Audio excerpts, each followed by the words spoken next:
Assalamualaikum warahmatullahi wabarakatuh.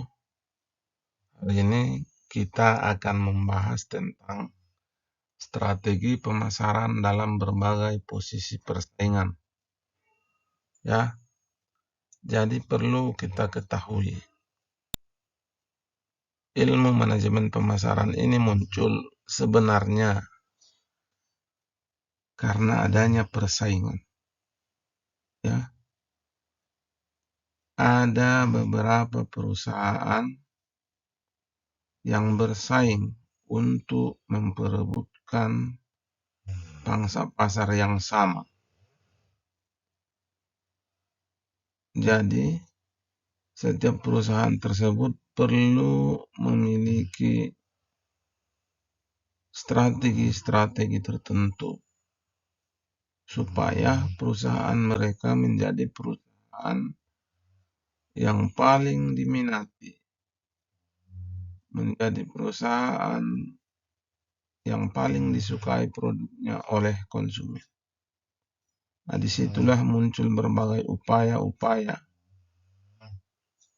sehingga muncullah ilmu manajemen pemasaran. Jadi kalau tanpa adanya persaingan, ilmu manajemen pemasaran tidak akan perlu. Kalau kita menjual produk, cuma kita satu-satunya yang menjual produk tersebut di suatu daerah. Ya, apapun yang kita jual, bagaimanapun pelayanan kita buruknya, bagaimanapun harganya mungkin mahal gitu.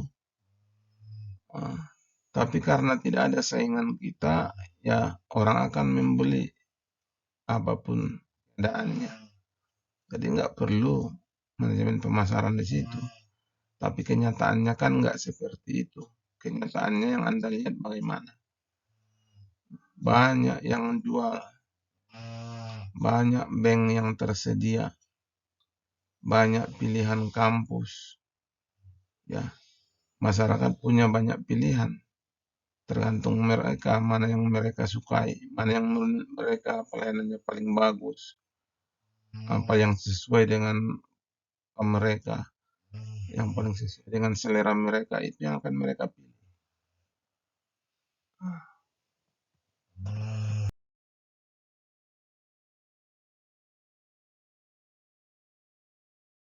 Persaingan itu muncul karena ada beberapa perusahaan yang menawarkan produk yang sama kepada konsumen yang sama. Jadi ada banyak bank ya di Padang Sidimpuan yang menawarkan produk yang sama. Di bank A ada tabungan, di bank B ada tabungan, di bank C ada tabungan. Produknya sama, ya, tabungan. Sama-sama punya kartu ATM. Sama-sama punya mobile banking, gitu. Di bank A ada pembiayaan, di bank B ada juga, di bank C ada juga. Jadi produknya sama, ditawarkan kepada konsumen yang sama. Pasarnya ya orang Sidimpuan juga, masyarakat Kota Padang Sidimpuan. Jadi antar bank tersebut akan muncul persaingan. Bagaimana supaya bank mereka yang menjadi bank yang paling diminati oleh warga Kota Padang Sidimpuan. Nah, itulah dia. Persaingan itu muncul karena ada beberapa perusahaan atau lembaga yang menawarkan produk yang sama kepada konsumen yang sama. Tentunya masyarakat Padang Sidimpuan akan lebih memilih bank yang dapat menawarkan produk yang paling sesuai dengan selera mereka, yang mampu melayani mereka dengan paling memuaskan. Sama seperti Anda, ya. Tentunya Anda akan memilih tempat sarapan yang paling enak, yang paling bagus pelayanannya, kan gitu ya. Yang paling murah mungkin harganya, yang paling strategis tempatnya. Nah, Anda akan memilih sarapan di situ. Walau dari sekian banyak penjual sarapan yang ada di sekitar Kelurahan Sihitang tempat Anda kos.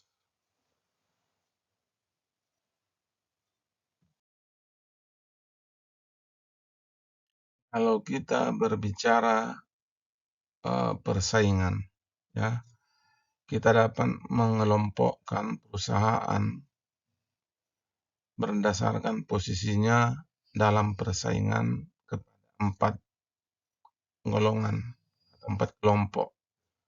Yang pertama namanya pemimpin pasar, market leader. Ini kelompok pertama. Perusahaan pemimpin pasar itu adalah perusahaan yang menguasai lebih kurang dan pangsa pasar. Jadi pangsa pasar itu dikuasainya lebih kurang 40%. Dialah yang paling unggul dibandingkan perusahaan lain dalam berbagai hal, dari segi produk, harga, jaringannya maupun promosinya. Dialah yang sering menjadi contoh bagi perusahaan lain. Yang kedua namanya penantang pasar atau market challenger. Namanya ini penantang. Kenapa dia berani menantang? Karena dia pun sebenarnya cukup besar pasarnya, kurang 30%. Perusahaan ini berpotensi naik kelas menjadi pemimpin pasar. Jadi karena dia punya kekuatan yang cukup besar juga, maka dia bersifat menjadi penyerang pemimpin pasar, ingin merebut mengambil alih posisinya menjadi pemimpin pasar.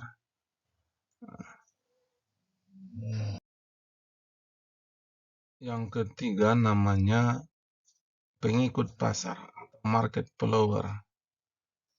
Perusahaan ini dikategorikan sebagai perusahaan yang menguasai lebih kurang 20% pangsa pasar. Tapi kalau perusahaan pengikut pasar ini, dia lebih memilih untuk meniru produk pesaing daripada menyerang. Berbeda dengan penantang pasar tadi. Kemudian yang terakhir namanya penggarap relung pasar atau marketplacer.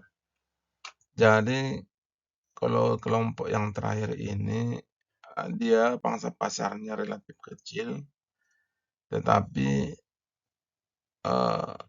perusahaan ini bisa bertahan hidup. Dia menghindari persaingan dengan perusahaan lain, dan dia lebih memilih untuk bergerak di bidang yang tidak digarap oleh perusahaan lain. Jadi kalau kita buat contoh ya, untuk pasar otomotif, ya sepeda motor, maka kita buat contoh yang jadi pemimpin pasar itu misalnya Honda, merek Honda. Kalau kita lihat di Padang Sidimpuan ini, yang paling banyak digunakan orang itu Honda. Nah, itulah pemimpin pasarnya. Tetapi di samping itu, Yamaha banyak juga digunakan orang, ranking 2, tetapi mungkin tidak sebanyak Honda. maka Yamaha itu menjadi penantang pasar. Nah, selain itu ada juga yang bersifat sebagai pengikut pasar. Dan ada juga mungkin yang bersifat sebagai penggarap ceruk atau relung pasar. Misalnya Nozomi, kereta sepeda motor merek Nozomi, ya. Dia lebih fokus di sepeda motor untuk angkutan barang. Melihat untuk apa ya, yang gerobak sampah, digunakan orang sebagai gerobak untuk mengangkut air mineral dan lain-lain, gitu ya. Nozomi, itu mungkin kita kategorikanlah itu sebagai penggarap relung pasar atau curug pasar tadi.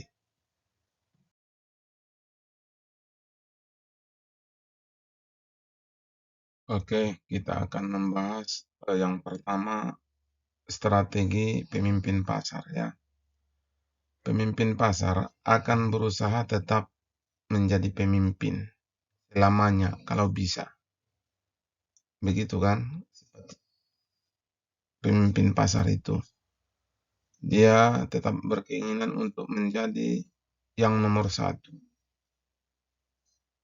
Kalau bisa dialah selamanya yang menjadi penguasa pasar. Itu apa yang dilakukannya? Yang pertama, strategi yang dipilihnya adalah mengembangkan pasar secara keseluruhan.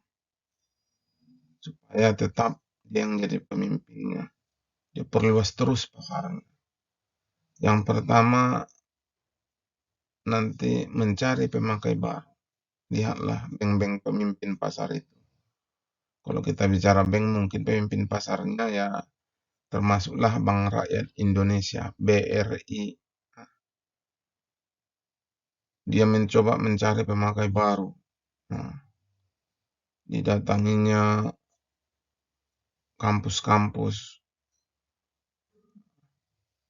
yang pembayaran SPP-nya masih melalui bendahara. Diajaknya supaya pembayaran SPP mahasiswanya menggunakan rekening bank. Nah, itu diperluasnya. Bagaimana mencari kegunaan baru? Dia sediakan kartu ATM yang bisa sekaligus menjadi kartu mahasiswa. Kan.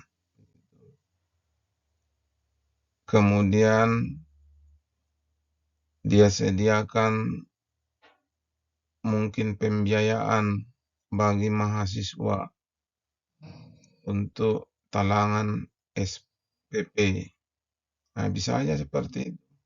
Kerjasama dengan kampus itu mencari kegunaan baru. Kemudian nanti di ATM-nya dibuatnya iklan. Tingkatkan terus transaksi Anda untuk mendapatkan poin lebih banyak. Nanti poinnya bisa ditukar atau kupon dengan hadiah. Jadi dia berusaha terus memperluas pangsa pasarnya ini dengan cara-cara seperti itu. Nah, itu strategi yang pertama, dia mengembangkan pasar secara keseluruhan.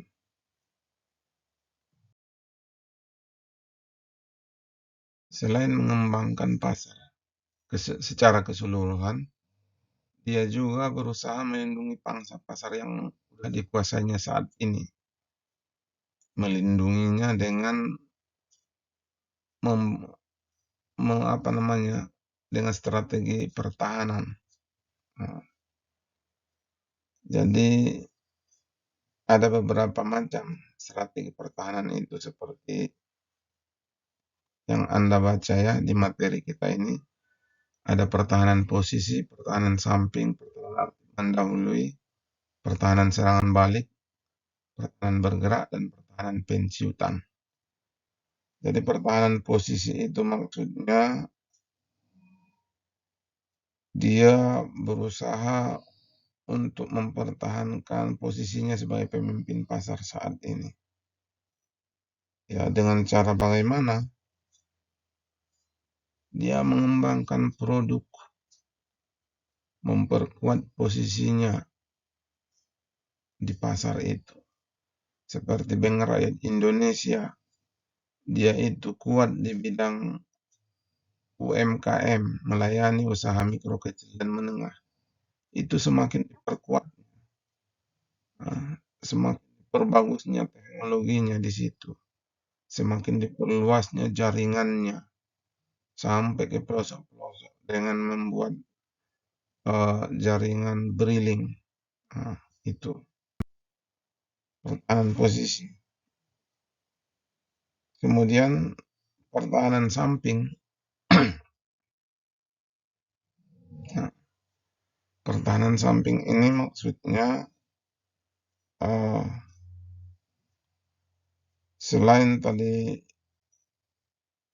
fokus di core bisnisnya itu, dia juga mewaspadai dari samping supaya si penyerang itu tidak mengambil kelemahannya. Misalnya dia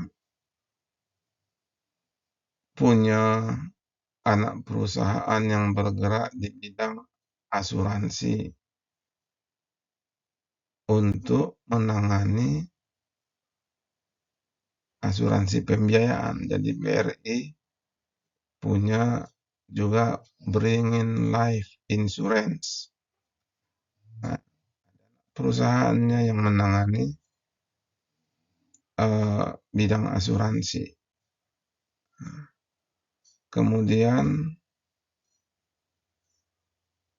BRI punya vendor-vendor atau apa namanya itu, pemasok di bidang vendor ya istilahnya,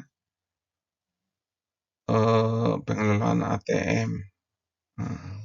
Jadi dia kerjasama juga dengan perusahaan untuk mengelola ATM dia ini di bidang IT-nya, memperkuat IT-nya dan lain-lain. Itu termasuk pertahanan samping. Kemudian aktif mendahului, karena dia punya kekuatan, dia punya modal yang besar, ya. Sebelum pesaing mendahulunya, lebih baik didahulunya. Sebelum orang lain berbuat, dia udah berbuat duluan. Jadi macam curi start. Orang belum terpikir membuat agen, ya, dia udah buat briling. Agen-agen BRI kerjasama dengan warung-warung kecil, bisa transaksi BRI, mendahului. Dibuatnya lagi produk-produk yang lain yang belum ada dibuat oleh orang lain. Tuh ya. Kemudian ada pertahanan serangan balik. Pertahanan serangan balik ini artinya ketika orang lain memberikan aksi, langsung diberikan reaksi. Ketika orang menyerang Anda, jangan diam saja, berikan serangan balasan. Namanya pertahanan serangan balik. Dan seterusnya. Ya.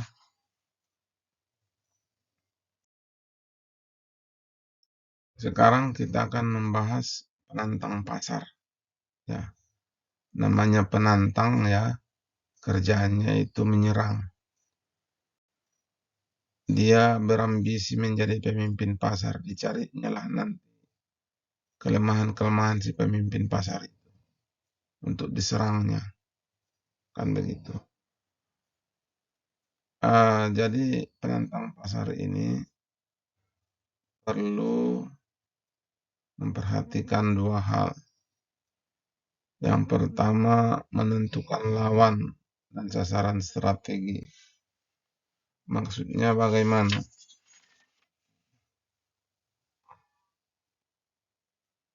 Jadi yang mau diserang ini siapa? Pemimpin pasarkah? Atau perusahaan-perusahaan lain yang setara dengan dia kah? Atau perusahaan kecil yang lemah? Nah, perlu dilihatnya juga siapa yang mau diserangnya. Kemudian nanti baru bagaimana cara menyerangnya. Nah, itu perlu menjadi perhatian dia supaya serangannya itu sukses. Dalam praktiknya ada 5 macam cara menyerang yang bisa digunakan oleh perusahaan penantang pasar ya. Yang pertama caranya itu dengan serangan frontal. Artinya langsung head to head ya. Bagaimana Yamaha menyerang Honda, Yamaha sebagai penantang pasar, Honda sebagai pemimpin pasar. Langsung iklan Yamaha itu ya, Yamaha selangkah lebih maju, yang lain ketinggalan. Serangan frontal itu. Honda meluncurkan Mega Pro ditangkis oleh Yamaha dengan meluncurkan Fiction. Itu. Kemudian ada serangan samping ya. Serangan samping ini si penantang pasar berusaha melihat kelemahan-kelemahan lain yang dimiliki oleh si pemimpin pasar yang sering tidak diperhatikan. Umpamanya kalau kita lihat kan dari segi penampilan, Yamaha itu punya penampilan yang lebih anak muda ya, lebih lebih modern dibandingkan dengan Honda tadi ya, walaupun sebenarnya Honda tetap menjadi pemimpin pasar. Kalau kita lihat tampilan sepeda motornya itu, mungkin Yamaha itu model atau tampilannya ya relatif lebih keren ya. Nah, itu pertahanan samping. Jadi dilihatnya kelemahan Honda di tampilan. Dia main di situ. Jadi serangan samping ini artinya dia menyerang dari sisi yang sering tidak oleh si pemimpin pasar. Kemudian ada lagi namanya serangan pengepungan. Ini dari segala arah lah pula yang namanya mengepung, yang mencari kelemahan-kelemahan perusahaan pesaing dari berbagai arah. Kemudian ada serangan melambung, dan juga serangan gerilya. Kalau serangan gerilya namanya bergerilya ya, menyerang dengan tiba-tiba, kemudian hilang dengan tiba-tiba. Itu dia gerilya. Kalau di pemasaran bagaimana contohnya itu? Tiba-tiba dia buat program promosi besar-besaran. Untuk minggu ini kita menyediakan paket gratis, kan gitu ya. Makan bakso gratis sepuasnya selama seminggu. Nah, ini kan program-program yang membuat orang terkejut. Yang biasanya pelanggan kita rame jadi sepi. Kenapa? Nah, orang sekarang makan bakso ke sana. Kenapa? Di sana lagi ada makanan gratis. Nah, itu termasuk kejutan-kejutan itu yang bisa menggoyahkan perusahaan pesaing.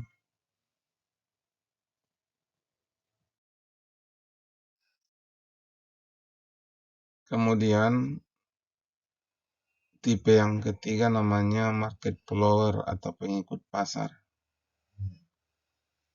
Nah, kalau perusahaan pengikut pasar ini dia punya prinsip, ngapain repot-repot serang sana serang situ ya, ngapain ribet-ribet. Dia lebih suka mengikuti, mencontek, meniru, mengikuti strategi yang digunakan oleh perusahaan pesaing. Nah, jadi perusahaan ini termasuk perusahaan yang ya dari satu sisi dia nggak kuat untuk bersaing secara frontal seperti penantang pasar tadi, tetapi dia tetap berkeinginan untuk berkembang. Maka cara termudah ya dia gunakan cara yang paling simpel ya meniru. Nah, gitu ya. Bagaimana cara dia meniru atau mencontek produk orang lain? Ya ada 3 macam caranya. Yang pertama, cloner. Ini cara yang paling kejam, meniru bulat-bulat. Ya. Jadi sangat ekstrim, dijiplaknya, membajak dan memasukkan produk pesaing. Dibuatnya barang KW, ya, barang palsu, mereknya sama persis, warnanya sama persis, tapi kualitasnya beda, harganya dibuatnya lebih murah. Kalau secara sepintas mirip, ya, itu namanya cloner. Nah, yang kedua imitator. Kalau ini masih ada kreativitasnya sedikit. Dasarnya memang ditirunya, ya, barang tiruan. Tetapi dia masih membuat perbedaan sedikit dengan barang yang ditirunya. Nah, ini namanya imitator. Kemudian cara meniru yang ketiga ini yang paling cerdik dan paling bagus. Pencontek, penjiplak yang baik, penjiplak ulung.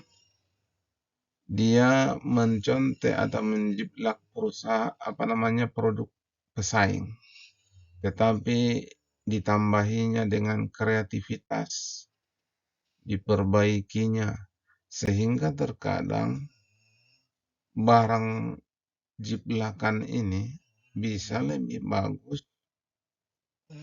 dibanding dengan barang aslinya. Sehingga perusahaan market follower ini terkadang bisa naik kelas menjadi market challenger atau penantang pasar. Karena ini tadi adapter ini.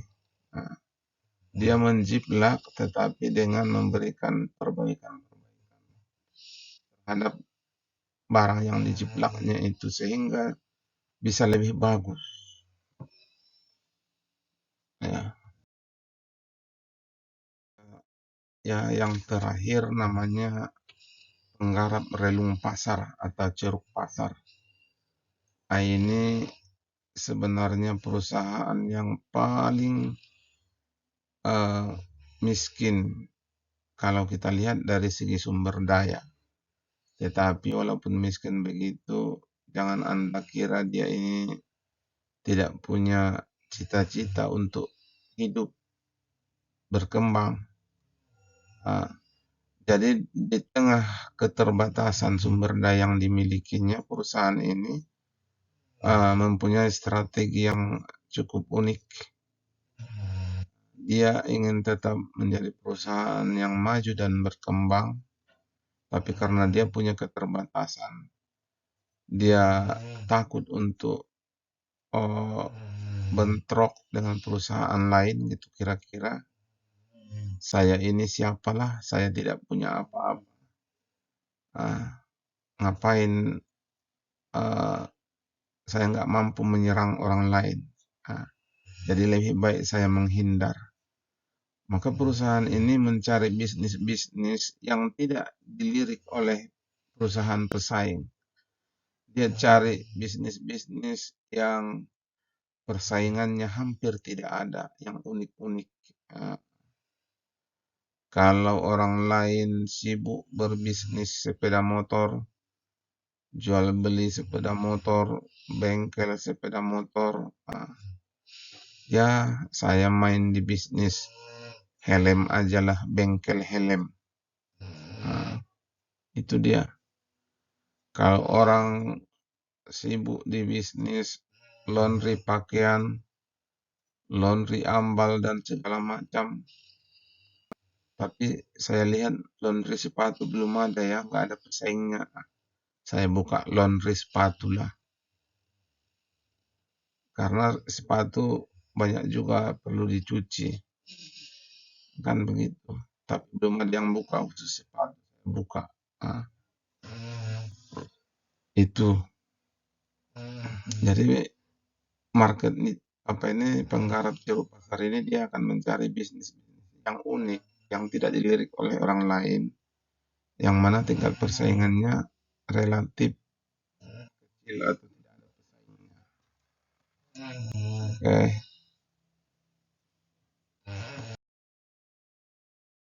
Sekian penjelasan singkat tentang materi strategi pemasaran dalam berbagai posisi persaingan. Mudah-mudahan dapat dipahami. Mohon maaf atas kekurangannya. Assalamualaikum warahmatullahi